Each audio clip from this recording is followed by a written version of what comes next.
You know how they say often what you're looking for is right under your nose?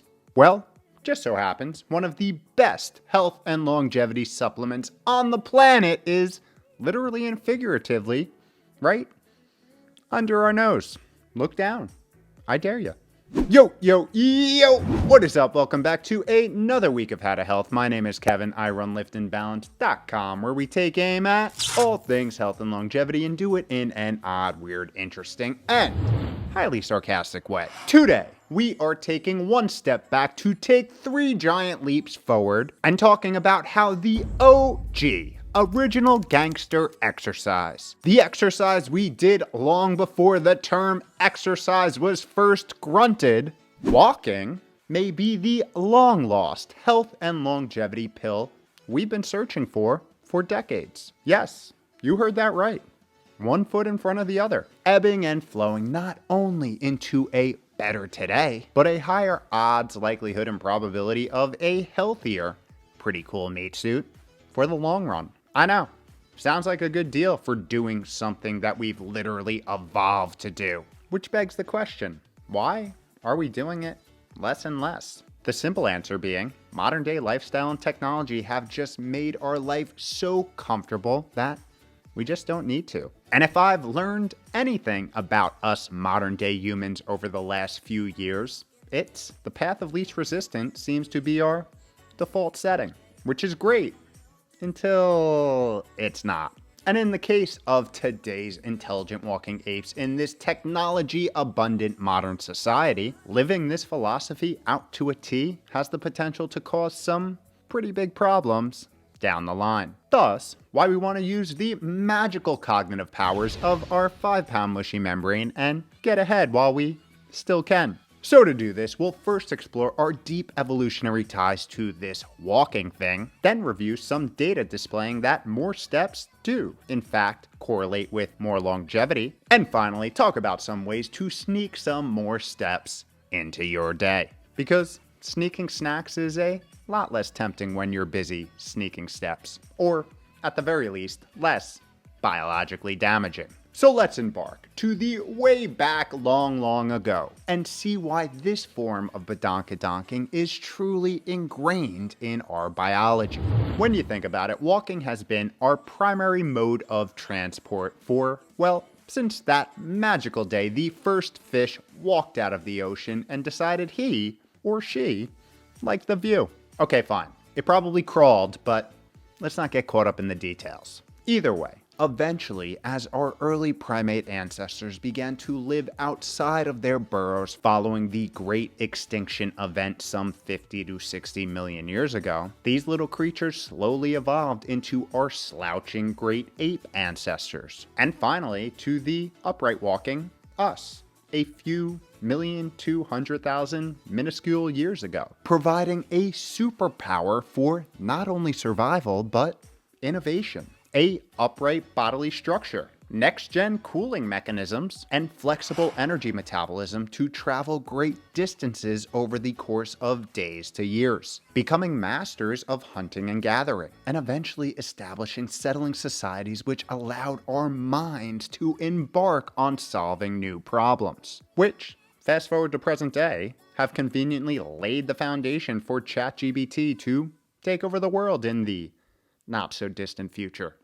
All of this was very much carried on the coattails of walking, and we did a lot of it, at least we used to, as it is estimated that our hunter-gatherer ancestors would take upwards of 17,000 steps a day, or just about 8 miles, because simply put, being able to walk was being able to live. You had no shot if you couldn't, and that's the way the cookie crumbled. And that's the way the cookie crumbles. Bruce knows. All of this begins to make sense when we take a look under the biological covers, finding that we've been genetically and metabolically built for long bouts of walking, with our genome being evolutionary adapted to respond best to moderate amounts of high-intensity work and high amounts of low-intensity work, aka walking. And modern science has done nothing but reiterate the fact that it's important, displaying with clarity that stepping that badonkadonk is associated with improved cardiovascular health, glycemic control, joint health, immune function, digestion, mood, cognition, body weight control, and the fan favorite, fat burn. In fact, its low intensity is exactly what fat is intended to fuel, making it an ideal driver for fatty acid breakdown and our biologically preferred fuel for the long haul. So, as with all close to evolutionary perfect mechanisms, what do we modern humans do with this magical activity?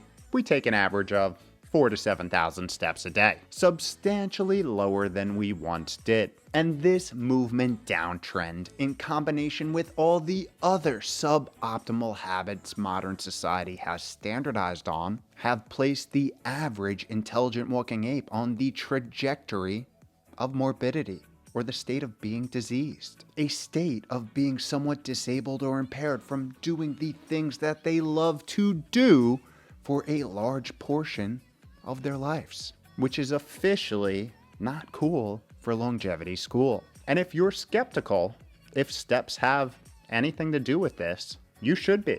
That just means you're being a good citizen scientist and thinking for yourself.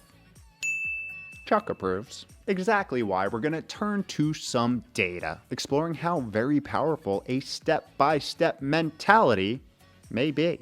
Starting with a 2021 systemic review involving over 30,000 adults across 17 studies, 5 of which tracking all-cause mortality, 4 tracking cardiovascular events, and 8 following glycemic outcomes. Researchers found for each 1,000 daily step count increase from baseline, there was a 6 to 36% risk reduction for all-cause mortality and 5 to 21% risk reduction in cardiovascular disease, displaying benefits across all ages, sexes, health conditions, and lifestyle behaviors. And although the data can't pin down a minimum effective dose or specific minimum threshold of daily step counts to obtain a overall health benefit, because it likely depends, more steps were associated with more health. And if you're still contemplating if it's worth it, let me tell you why no matter where you are now, it's never too late to start. As new data in adults 70 years and older suggests that adding an additional 500 steps a day, or an additional quarter mile, is associated with a 14% lower risk of heart disease, stroke, and heart failure. Damn is right. And compared to adults who took less than 2,000 steps per day, adults who took about 4,500 steps per day had a 77% lower observed risk of experiencing a cardiovascular event. And over the 3.5-year follow-up period, only about 3.5% of participants who took over 4,500 steps a day experienced a cardiovascular event, compared to 11.5% of those who took less than 2,000 steps per day. Pretty interesting, right?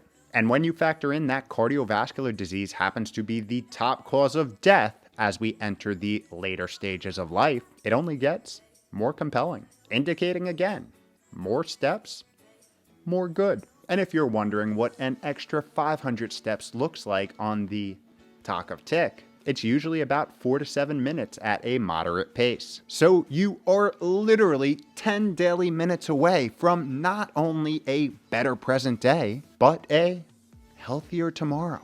Oh yeah, and this prescription is free 99. Don't cost a dime, only time. And for that matter, not even a lot of time. Time well spent, if you ask me. Time that, when we finish this next section, you won't even notice you shifted around. So let's dig into some ways that you can add steps to your day without even noticing it, along with all the other reasons why it's advantageous for your biological business. You know, all I can say is it's kind of amazing how things often come full circle. It's fascinating that we find ourselves in a world where we wear watches, bracelets, and rings to remind us to move. I mean, our ancestors would be looking at us with the most confused look on their face. Until, at least, they found one of those nifty massage chairs at the mall, and then they'd understand. Moving on. It's safe to assume that most of us fit within 2 standard deviations of the average intelligent walking ape and take less than 8,000 steps a day, which means you could definitely walk more with very little downside and a whole lot of upside. So when assessing yourself, the place to start is always with your baseline. Where do you currently sit today? If you have some sort of wearable, like a smartwatch, a Fitbit, a fitness ring, it's very likely that it already tracks your movement. So take a look. With that, here are some ways to sneak some extra steps into your day. Starting with the morning, everyone's favorite time. I see you early birds out there. Not only does morning movement jumpstart your biology, align your body clock, ramp up your detoxification systems, and boost your overall mood, all of which, might I add, we discuss in depth here, it puts you in a better biological position to have a damn day. So habit stacking a 5-minute walk outside, around the yard, or the block with the dog, cat, or neighborhood gopher is a great way to start your day. And when I say habit stacking, I'm referring to a technique which entails stacking a new habit, like walking, before or alongside a habit that you already do every day, like drinking coffee, letting out the dog, or jamming the T-Swift while making breakfast. Not just me. Of course you do that too. Building on top of an established daily habit, thus making it easier to remember. Speaking of food, another great strategy is adding a 5-minute walk after each meal, because it's not only good for all the reasons we just discussed, but also a great way to improve digestion, battle bloating, stabilize glucose levels, and stave off that post-meal energy crash. And just like that, we have 10 to 20 minutes of walking added to your day, or roughly 2,000 steps. Crushing it. I know. But let's keep going. One of my favorite rules that I've implemented over the last 10 years is my steps rule. And it's super simple. If you see steps, take them. This one may take a little bit of time to solidify as a habit, but once you do, you'll never catch yourself on an escalator or elevator again. And it adds a nice strength component to the fun. And yes, this may be a little more relevant if you live in a metropolitan area, but it can easily be deployed at the home or office as well. So go find some steps and scale them like Ferdinand Magellan. Little high school flashback right there. The walking must be working. Another favorite of mine is taking at least one meeting a day for a walk. And this doesn't just have to apply to work, as we are all on our phones too much. So might as well take one of your phone activities for a walk, whether it be a phone call, YouTube, Talk of Tick, Gram of Insta, podcast, whatever. There's a high likelihood that it'll be more enjoyable and you'll retain even more if you take that content for a walk. And bringing your movement outside only adds to its biological benefits, as nature is one of the most powerful mood and cognitive boosters there is. So start doing what you were biologically built to do and move that badonkadonk. It doesn't need to be anything crazy, and ideally it's implemented in a slow and sustainable way, ensuring that it gets ingrained as a habit for the long run. An auto habit, aka a habit that you do every day because it's reinforced as something that improves your day. And when in doubt, remember that you have been built to be at your biological best when you move. And the most primal OG form of movement for us Homo sapiens sapiens is walking. So go take YouTube for an adventure and stop making taking care of yourself a tomorrow problem. There's no better day to start or continue taking back control of your most valuable asset, you, your health, your life. So make the intentional decision to own it, knowing that no one can do it for you. And with all this vibe boosting upside and essentially no downside, steps are a prescription worth considering. I mean, you know what they say, a few thousand steps a day keeps the bad vibes away and disease at bay while preventing decay. So start your relay. I'll show myself the door. See you guys. Who wrote that?